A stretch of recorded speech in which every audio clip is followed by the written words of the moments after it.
Alright, hi, this is Louis, and we're going to do a quick tutorial here on a basic particle emitter systems. We're going to particle systems, specifically the one I'm going to be going over is the super spray. Now the reason why I'm going to be doing the super spray is because it is very versatile and very easy to control, so we can do a lot with it, and it has a lot of different uses to it. So for starters, I'm going to go ahead and go into the top viewport. Actually, we'll start in the front viewport. Just go ahead and spawn an emitter right there. Hit W, the fast select key for moving it around. We're going to recenter it in our scene. Right clicking on these arrows will automatically set it to 0. So now we're going to work in the perspective viewport for now. Alt W will max out that window. And I'm going to go ahead and select it and go into the Edit tab up here, the Modify tab rather. And just so we can see what we're working with, we're going to go ahead and move our time slider out so we can see this line of particles that are going to be emitted by the spray. Now, if you'll notice, when we go past the 30 mark, it stops emitting particles, and that's one of the settings that's in here that we're going to get to in just a minute. So for now, we're just going to get it in the middle so we can see the line of where everything is coming from. And to see better where all the particles are emitting from, in the viewport display right now the percentage of particles is only set to 10% visible. So we're going to go ahead and put that all the way to 100%. So now in the off axis and off plane and the spreads, as we adjust these, you can actually see the field of the particles themselves being emitted. So the way that the spray is set up is it's got this shape here with the arrow pointing in the direction that is the center of the emitter, and right now, since everything is zeroed out on the spray, they're all moving in a perfectly straight line. And if we go off axis, that moves it off of the axis itself where it's emitting, but it keeps it in line with that plane. We're going to go ahead and keep that at 0 so it's spraying straight along the emitter. And when we go into spread from the top down viewport, you can see it starts to spread out. But if we were to look at it from the left or the front, you'll see that it's still moving along a flat plane. So then if we adjust off plane, it rotates the plane that it's emitting on, so it's no longer perfectly flat and horizontal. But what we're really going to want to do is increase the spread here. We can increase that all the way up to 180, so that way it's emitting basically in a cone. It's not going to be a perfect shape. It does randomize how far the particles are spreading, but it gives it that full option. So I'm going to go ahead and set that to 25 just to work with right now. Leave the spread at 180 so that it's emitting randomly. And then if you click or select on any of the emitted particles, it selects it as well. You don't have to select the emitter. But like I mentioned before, if we go past the frame 30 mark, you'll see it stops emitting there. The reason why is because under particle generation, which is currently minimized, right now it is Emits Stop set to 30, which means frame 30. So if we were to set that to, say, 10, it stops emitting particles all the way back at frame 10. So you're going to have a very short burst like that. We're going to go ahead and put that back up to 30, and right now we are emitting particles based on rate, where it's emitting 10 particles every frame. So if you want to have it emitting that way, or you're doing something that's going to be more specific, you want to use a total, then over the course of 0 to 30 here, it emits a total of 100 particles. Now you can adjust that however you need to. We're going to go ahead and leave it on rate right now. But as you can see, when the particles reach this kind of semicircle shape here, they are disappearing. And the reason why is because the life of the particles here is set to only 30 frames. So the particles that are emitted at frame 1 die and disappear at frame 30. And then if we go all the way across, eventually everything disappears. Now, right now we don't want them to be stopping, so we're going to go ahead and put the life at something absolutely ridiculous. We're going to set it at 200. So that way, no matter what, they just keep on going until even after our time frame, long after they've spread off screen. And that will allow us to manipulate them. Like if we turned it around so we could see where they were going, you'll see they're still going, spreading out in that direction, but we don't need to worry about them disappearing anymore because we have the life set so long. So the next thing that we're going to go ahead and adjust is the grow for and fade for. So if you're doing something as they are emitting here and as they start to spread out, they grow for 10 frames until they reach their full size for whatever particle it is you have emitting. So if you want to say grow for 50 frames, it doesn't show it in the viewport, but it would show it in the render. Then during this whole period all the way out to frame number 50, these particles will slowly be getting bigger. And that allows you to show a growth of any sort of particle depending on what it is you're trying to animate there. We're going to go ahead and leave it at 10 though, because that goes pretty quick. So they start off at a decent size and then they spread out to a much more easily visible shape and size. And right now, the particle type, we just have it as standard particles. And standard particles, you've got a number of different options here. For most stuff, I'll basically use the sphere, at least for testing purposes, just because it makes things a lot easier to see, makes them very clear and obvious. Like, go ahead and do a, you'll be able to see what that's like. So you can just see the little purple particles here coming out. And if we get closer, you'll see that they're the little spheres here. So that's what we're going to be working with for now, although you go back into it, you can change between any of those basic shapes very easy. Most of these are very self-explanatory. Triangle is just a triangle plane. Special is going to be a number of different variant things. I'll go ahead and show you what that looks like right now. I need to get a bit closer still. Or actually, let's make this easier. Instead of continually trying to zoom in on that, I'm just going to go ahead and adjust the particle size. So right now it's still at 1. Let's go ahead and set it up to 10, so they're going to be nice and big, easy to see. So yeah, you can see they're kind of like multiple planes crossing each other here. Looks like a couple of flat plane pieces also, basically just kind of a random jumble of shapes. And go back down to particle types here. Constant. Just showing a basic shape here, kind of circular shape. 6-point shape is going to show kind of like a star. Yeah, star shape here, 6-point star. Cube, they're cubes. Facing means that it's spitting out planes that are always going to be facing towards the camera.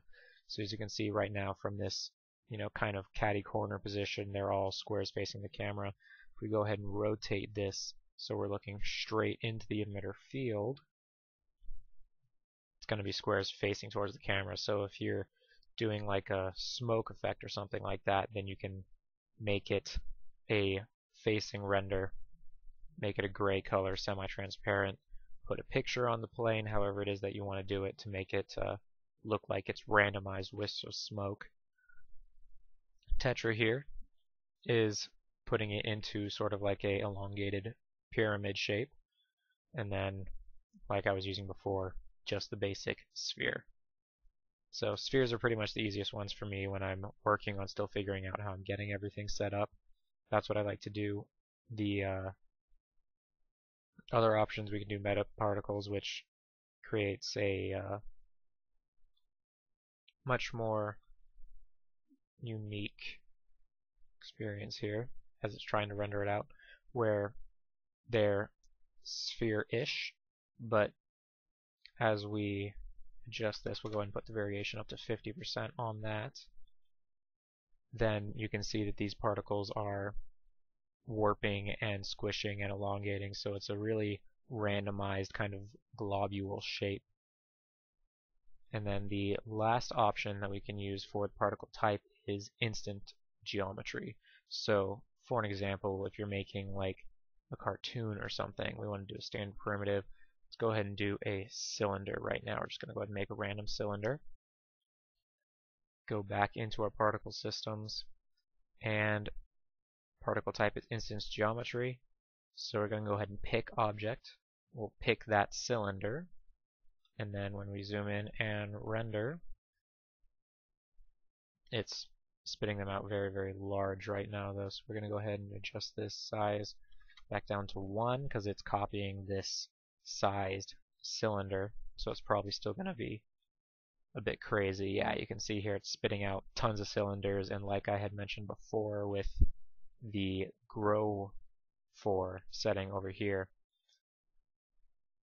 when we render, the cylinders start out much smaller. It almost looks like they're further away, but they're really just growing as they are emitted. So that is the different particle types. I'm going to go ahead and drop it back down to just a standard sphere for the time being while we're working on this. And last part is the viewport display here. Right now I've got it set to ticks. It's what I'll normally be working with, either that or sometimes dots, but the dots themselves are much smaller, so they're kind of difficult to see, especially depending on what the color is set to. Mesh creates an actual shape. Like if I zoom in on it here, you can see it creates this spherical shape, but especially depending on the rendering power of your computer and what percentage of particles you have showing, it can really put a lot of stress on the program. So you don't necessarily want it displaying the mesh in the viewport, because anytime you try to adjust anything, if you've got a full scene, it's going to really slow down your computer's performance, and it's going to make everything lag, so you don't really want to issue with that. Okay, and now, similar to we had where the emit stop adjustment, where we control how long it emits for, right above it you can see it also has the emit start option. So if we still want it to emit for 30 frames, but we don't want it to start right away, if you've got this in a scene with different objects and it's supposed to be triggered by something else, as an example for whatever it is you're animating, let's say we don't want it to start emitting until frame 50. And it'll automatically kick the emit stop to 50 also, just because you can't have it emitting in reverse time, but we obviously aren't emitting anything at this point. It only emits for a single frame. That's not what we want, so we're going to go ahead and adjust that to emit stop at 80. So then if you play your example, it runs through at 50, it starts emitting, 30 frames later at 80 it stops, and the particles continue to spread out. Just for the sake of this video though, I'm going to go ahead and switch this back to start at 0, stop at 30. Since we've got it on rate, it's still controlling how many we do, because if we wanted to do, say, have it stop at 60 but start at 0 with rate, it just keeps emitting 10 every second, so your particle count is going to jump a huge amount. And depending on how many you have it emitting, that's really going to determine the percentage that you're wanting to show. Since we're doing a relatively small amount, we've got nothing else in the scene right now, I'm going to go ahead and leave it at 100, just because it makes it real easy to see all the particles and how they're going to be interacting with the other things in the scene that we're going to get to in just a minute. But obviously, let's say over the course of those 30 frames we want it to emit only 100 particles, then we could just do the total, or to go on the other crazy end, let's go ahead and say 10,000 particles in 30 frames. Now that is a lot. I mean, you can't even see anything. I don't know why you would have this much concentrated particles emitted, but if you did, you don't necessarily need to see all of them in the viewport to have a real idea of what you're doing. I mean, you can see the cone shape almost perfectly with the way this is right now. So in this example, we could even drop it all the way down to 10%, and we're still looking at more particles than when we were doing just the use rate 10 per frame for 30 frames. But again, we're going to start with this much smaller controlled amount just for the sake of the example that I'm doing right now. Alright, so the next part of this we're going to go ahead and do is put a modifier on this. Specifically, they are the space warp modifiers. I'm going to start with forces. I'm going to do the most basic one first, just gravity. I'm going to go ahead and look at this from the top viewport, and I'm going to take off the grid just because I like working without it most of the time. I'm going to go ahead and draw in our gravity modifier here, and as is gravity, it's pointed straight down. This isn't a visible object at all, it's just in our scene, so we have it there. We don't need it to be anywhere near our particle system at all for it to have an effect. It'll affect the entire scene. The only thing that matters on the icon size is how big you want it, so there's no need for it to be that big. We're going to go ahead and shrink it down a little bit, and you can have it as a plane effect or a sphere effect. I'll show you the different matters of that once I've applied it. And it has a little list here of the different objects that it supports, and particle systems is one of them. Our super spray is a particle system, so it's going to work on it. Now, what we're going to do to make them affect each other is going to go ahead and use bind to space warp. I'm going to select the particle system first, say bind to space warp, click and drag on any of the particles or the emitter itself, and drop it onto our gravity effect here so you can see the box with the squiggly lines. Now, when we do that, you see all these particles are suddenly acting in a waterfall motion because they're being emitted straight forwards, but gravity is taking over and they then begin to fall, like if you were spraying water out of a hose or something like that. Now, this is just a bit too steep for what I'm going to be doing.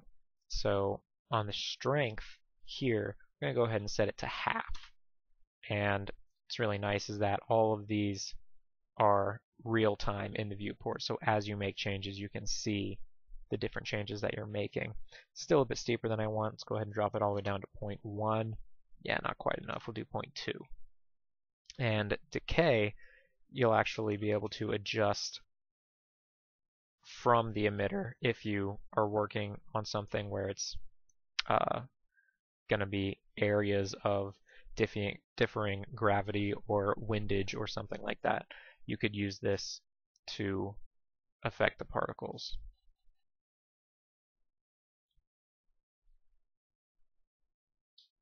But we don't want to mess with that. We're just going to go ahead and leave that as 0 so it affects the entire world like real gravity. Now, the other thing, once we move this a little closer, we switch it to spherical. The sphere is basically acting like a planet. So in the event that you're doing something in like a space render situation, you could have, let's just say a basic planet-like object over here. And we have space dust or a comet that's leaving a trail. Now, obviously, it's not affecting the actual sphere, it's affecting our space warp here, but we would just center that to our planet. So then the particle system is being affected by, quote-unquote, the planet's gravity. So you can see that they all go towards and around as they're being projected this direction. The gravity sucks them towards, so they then kind of slingshot around it. But that is the basic gravity modifier. We're going to go ahead and put that back to planar because that is what we're going to need for the next thing I show you, which is going to be collisions. So we're just going to do a simple plane right now, one by one. Doesn't need to be anything fancy. And we're going to raise this up So now, as you can see, the particles themselves are just falling straight through the plane. It doesn't have any sort of automatic object detection or collision or anything like that. We need to tell it that there is something there that it's running into. So in the space warp modifiers, we were under forces. Now we're going to go to deflectors. So I'm going to use just a basic deflector. Go ahead and draw this into our scene. Again, doesn't matter where you draw it, anything like that. So with the deflector in here, I'm going to go into modify, or actually I grabbed the wrong one here. That's not the one we want to use. So I'm going to use the U deflector. That's the one. So we go into the modify panel. It's an object-based deflector, so when you've got a particle system and you want it to bounce off of an object, you want to use the U deflector. So we're going to pick our object. It's going to be this plane, and you'll notice it hasn't affected the particle system yet because we still need to bind this to the space warp. So we're going to use that control again, click and drag same as before, and suddenly the particles aren't falling through anymore. If we look through to the top, go ahead and turn on wireframe view so you can see the plane there. As the particles come down and hit it, they are actually bouncing off of the plane. They're still being affected by the gravity, so you see they start to arc back down, but they're bouncing a bit higher than we need to. So when we go into the deflector, right now the bounce is set at 1. Let's go ahead and scale it down to about half of that. So we'll set it to 0.5, and that's a lot better. It's got a nice low kind of rolling bounce. And we're going to go ahead and move this plane over a bit so that the particles aren't falling off the edge. Still falling off the backside a bit. Let's go ahead and scale it up so we don't have that happening. And just because everything's kind of difficult to see, I'll go ahead and make that nice blue color so that the purple stands out a bit better from it. So in the deflector here, there's a lot of things that we can adjust, not just the amount that it's bouncing.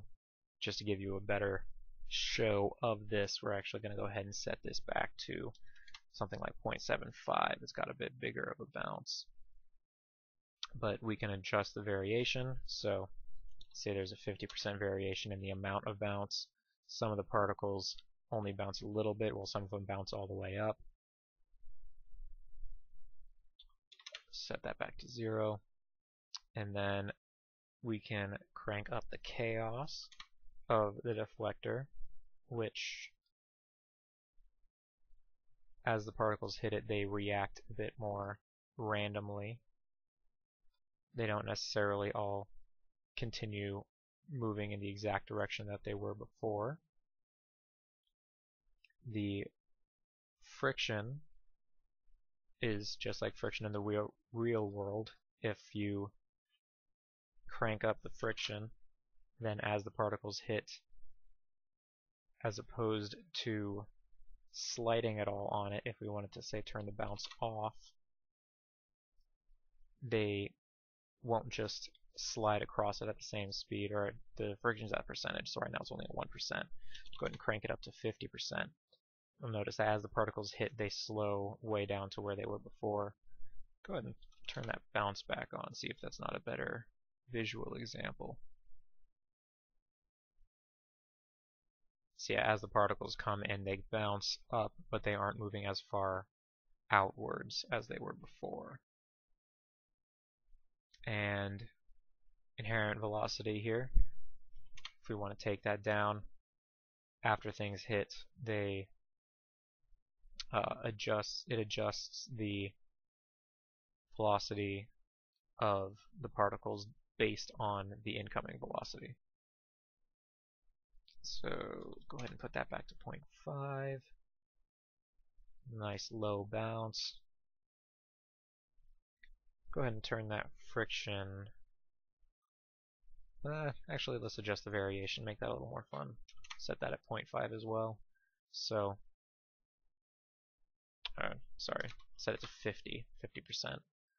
So a lot of the particles are just kind of hitting the ground and staying there. Some of them bouncing back up. Turn the friction up to 50 as well. Just get a little more variation in it even. So you can see, like, as the particles hit, extend the timeline here, as the particles hit, the ones that bounce keep moving, and they just disappeared. So I'm going to go back into our super spray display until. Forgot to adjust that when we adjusted the life. Leave that all the way out to 200 too.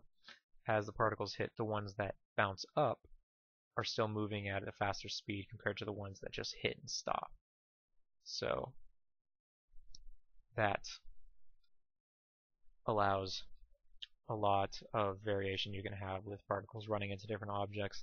It doesn't have to be a plane, can be any shape. It'll know the geometry automatically and react to it, but plane is just the easiest one to show everything with here. Alright, so the next thing I'm going to show, I'm going to go ahead and delete all of these others. And we're going to go ahead and remove the binding to those other systems. Even though we deleted them, they were still being displayed on there until we adjusted it, but just to make sure it doesn't complicate anything. Next thing, we're going to show some of the other forces. So, as an example, we're going to go ahead and do a push. View it from the top. And as of right now, it's going from the large to the small. So that's the direction that the push is participating in. It doesn't really matter where you put it exactly, but we will go ahead and bind the particle system to the space warp, and when we go into here, the time is here. So we're going to go ahead and leave the off time out at 200. Basic force is only at 1 right now. Let's crank that way up so you can see how it affects the particles. And like I said before, it doesn't really matter where you put it, it affects the whole world.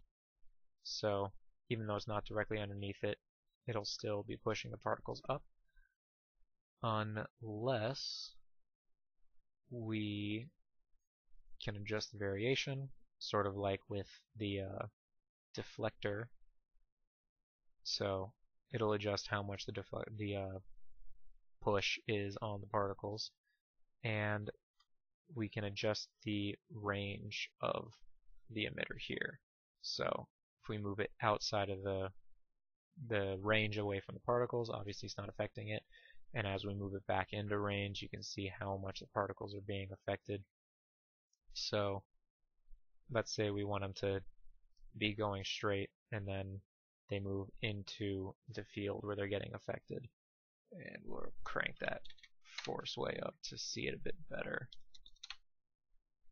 As you adjust the timeline, you can see the particles come out, and as soon as they hit the field, they start getting pushed up. And display icon is just the size of the emitter itself, so that's not going to necessarily be affected at all. And then on the strength control, you can see that right now it's listed as newtons, or you can do it as pounds. So if you're trying to do a real world simulation and you've got the numbers, you can adjust it exactly to where you need it to be based on either newtons or pounds of force. So any physicians that are trying to do a concept render or anything like that, that'll be a good way to show it. And that's pretty much the basics about particle systems. We're just moving around, adjusting some stuff in here, seeing if there was much else that I could really go over. If anything, there's a number of other force objects in here, as well as deflectors and other things that'll affect particle systems that pretty easy to play around with. Just drop them into the scene, do the bind space warp to the particle system to check out what they do. Play around with any geometry. Basically everything will act essentially as real world physics, just without other exterior forces, so it's all closed off, which is nice because it gives you the option of adjusting everything. The one more thing that I just remembered I forgot to do before, particle motion here, the speed, the emission speed and variation. So right now it's set to 10, but if we wanted to say set it to 30, then as you can see, all the particles are spread out much more, so they move much faster. And then variation, we crank that all the way up to 100%. Some particles, except we're zoomed out way too far now, so I'm going to drop that back down to 10. If you scroll through the timeline, you'll see some particles are moving very fast, and some of them are moving much more slowly, so that gives another element of randomization to the generation. So depending on what you're doing or how you're doing it, a lot of different options that you can play around with to make it do exactly what you want it to, even with just one basic particle system and a couple of space modifiers. There's really a lot that you can do. I've had a number of projects that I've already done that I've used basically the same setup and only those couple space modifiers that I showed, and I was really able to do a lot with them. So they've done me a lot of good, and hopefully now you know more that you can do with them also. And if there's anything else you want to try with them, I definitely recommend checking out the other things and seeing if there's something else useful that you can do. Until next time.